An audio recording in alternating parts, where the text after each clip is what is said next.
ओम श्री राम जय जय राम। बंधुगण, आज विषय वस्तु जदिओ महादेव उपर आधारित तथापि टिके नियारा। से कि प्रकार आसतु जानिबा। महादेवंकर नाम भितर गोटे नाम होउची नीलकंठ। नीलकंठ कहीं ता विषय टिके मु चर्चा करूअछि। जेतेबेले समुद्र मंथन चली सेतेबेले प्रभु नारायण कुरुम बा कईच बेशरे मंदर पर्वत को धारण करी बासुकी नाग को रज्जु करी समुद्र मंथन करा जाइथिला। सेथुरु अनेक द्रव्य तो मिलिथिला, मात्र से सबु छलना क्रमे देवता माने नहीं जाइथिले।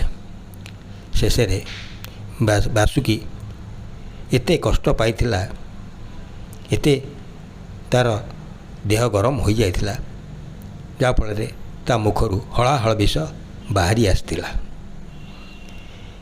यह समस्त को घोर विपत्तिर कारण मध्य बनाइथिला।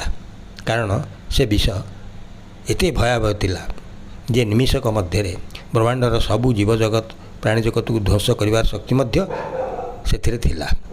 नारायण मध्य यह जानी पारी किछि करि पार नथिले। शेषे महादेव से हलाहल विष को पान कर देथिले एवं से विषतक कंठ पर्यंत ही जाइथिला, ताठू तळकू जाई नथिला।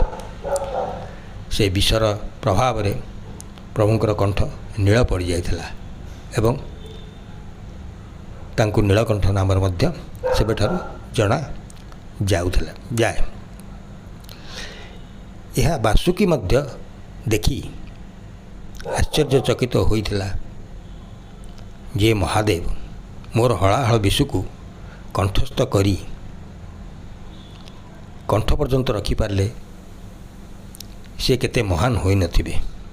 तेणु बासुकी महादेव को अनुरोध करी तांको गलार माल हवापी कहिथिला एवं महादेव मध्य ताकू अनुमति देइथिले। सेही दिन ठारू महादेव बेकरे बासुकीर छवि आमे समस्ते देखी आसुअछु, नुहे कि ए विषय वस्तु एतिक मु रखिली।